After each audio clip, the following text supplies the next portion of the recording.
So the big question is this: how do you know when you're being love bombed? Today I share why this is a huge red flag. My name is Joan Nwosu, and welcome to the Second Chances podcast, a love journey in black and white.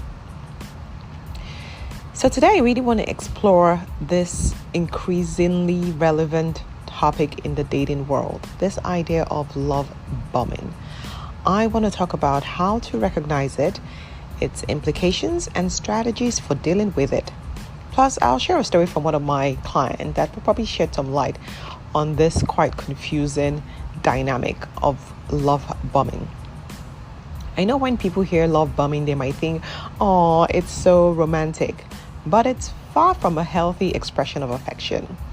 So love bombing happens when someone overwhelms you with loving words, actions, affection, and behaviors. And this is more of a manipulation technique.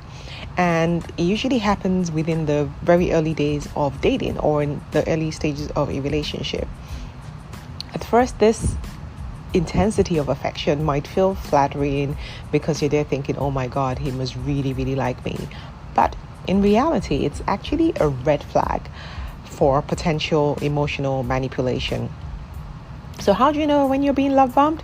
Well, it's usually this whirlwind romance, right? When you first meet someone and they start paying you too many compliments or doing these grand gestures or promising you a future together, planning for a future, telling you that they want to marry you, they want to have kids with you, and all of that great stuff. It's like they're trying to fast forward the relationship without really establishing any genuine connection. So I know this might sound familiar, but I'll give you a few examples. So, for instance, you just meet someone and constantly they're telling you, oh, you're the most beautiful woman in the world. I've never met anybody like you. Your eyes are beautiful. Your hair is beautiful. Look, once in a while, those compliments are good. But if it keeps happening like too much, where it's no longer proportionate to the level of intimacy or even the duration of knowing this person, then it's a huge red flag. Another one comes in form of excessive text messages, excessive calling, constantly saying, oh, I miss you so much. Why haven't I heard from you? What are you up to? What are you doing? Where are you now? When can I see you? I can't live without you. All of that stuff. Too much, too much. Another one could be gifts. I know as women, we all love gifts, right? We love extravagant dates. We love being swept off our feet. But sometimes when it becomes a little bit too much, it might start to put pressure on you, because now you're feeling like, okay, he's done all this for me. I need to commit to this relationship because, again, in our minds, you might start to think that he must really, really like me. I already spoke about the future planning. So constantly talking about, oh, when are we going to move in together? When are we going to get married? I can't wait to marry you. You start calling you wifey and introducing you as such. Huge red flag. You've just met this person. There is no real connection yet. Another one can look like trying to monopolize your time. So they're trying to be with you all the time. They don't want you to be with anybody else. They feel sad when you say, oh, I'm hanging out with friends. They want to spend every breathing moment with you, constantly in your face, really taking over your life and want it to be the most important aspect of your life. So they're bombing you with their time as well. Another final example is around sharing personal information, right? So telling you so many stories very early on, sometimes about their previous partners, which is a huge red flag anyway. But when they're just trying to just feed you with so much information so that you have this false sense of a bond when really it's only been a couple of dates. So I'll tell you a story about a client of mine. I'll just call her Sarah for now. And she said to me, oh, I meet a lot of men. I have a lot of options. You know, they all love me. They profess love within a few days dates, which in her mind meant that she was a great catch. But she would jump into these relationships thinking that, wow, this guy who's telling me I love you within a couple of dates and is like, I want to spend the rest of my life with you. Before she knows it, it's over.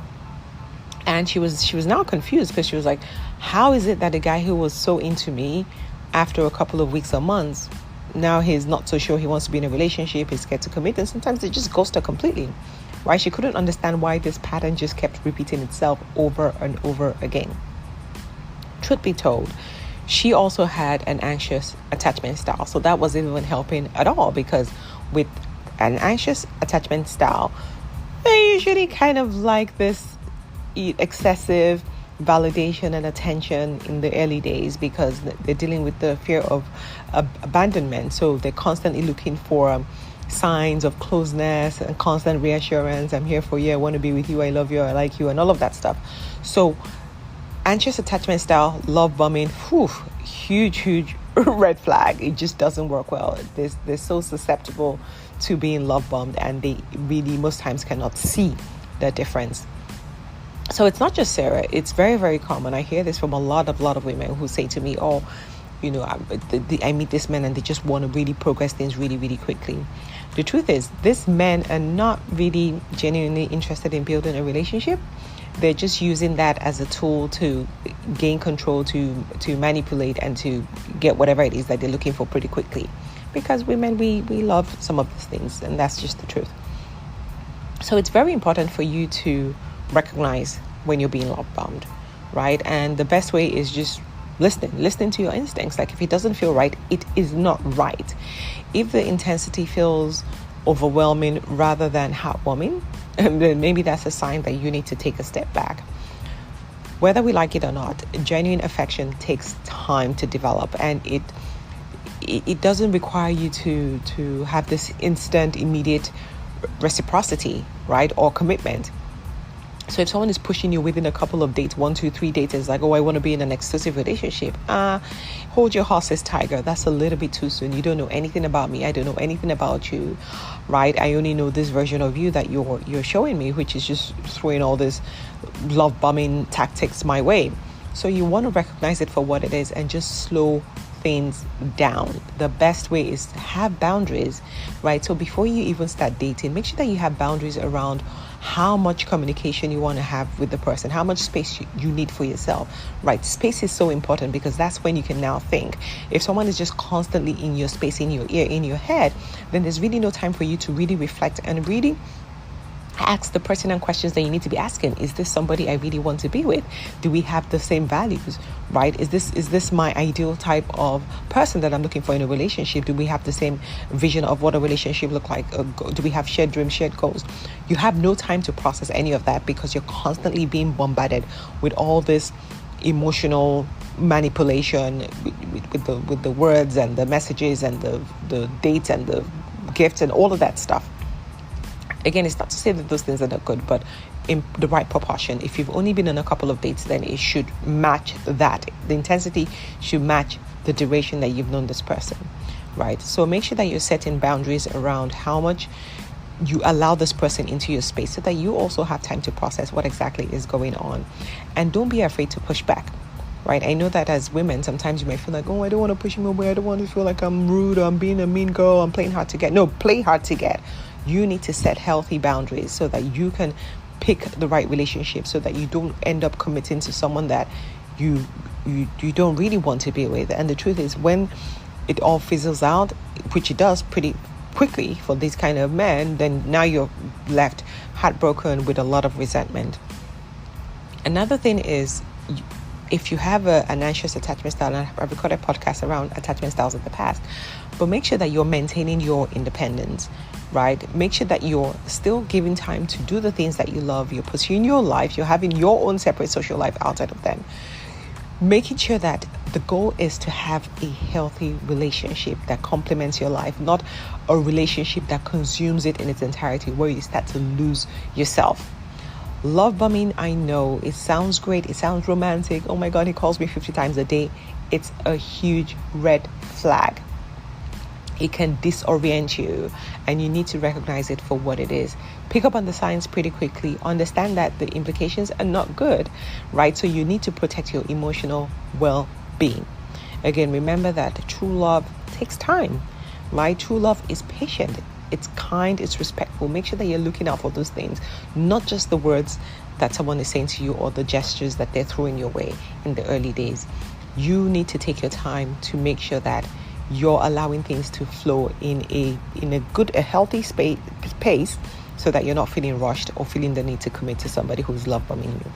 I don't like love bombing. It's terrible for me. It's a major red flag for me. It's a thank you and goodbye. But again, you can also try to manage it to see if they're really true, right? By slowing things down and making sure that you're setting the right level of boundaries and having the right deeper type of conversations so that you can really see what their true intentions are. So I just thought I'll share that with you today. Have you been love bombed? Is it something that you enjoy? And what has your experience been? I don't want to say it's a one size fits all where everybody who love bombs ends up being a bad relationship, but the signs are there. The data is there. Most times people who love bomb don't really have true intentions. So let me know. Send me a message. Reply to this podcast. Let me know your experience with love bombing and what you think about it. Well, that's all I have for you for today. Thank you for listening to this episode on the Second Chances podcast, a love journey in black and white. Remember, no matter what, never give up on love. Till next time, sending you love and light.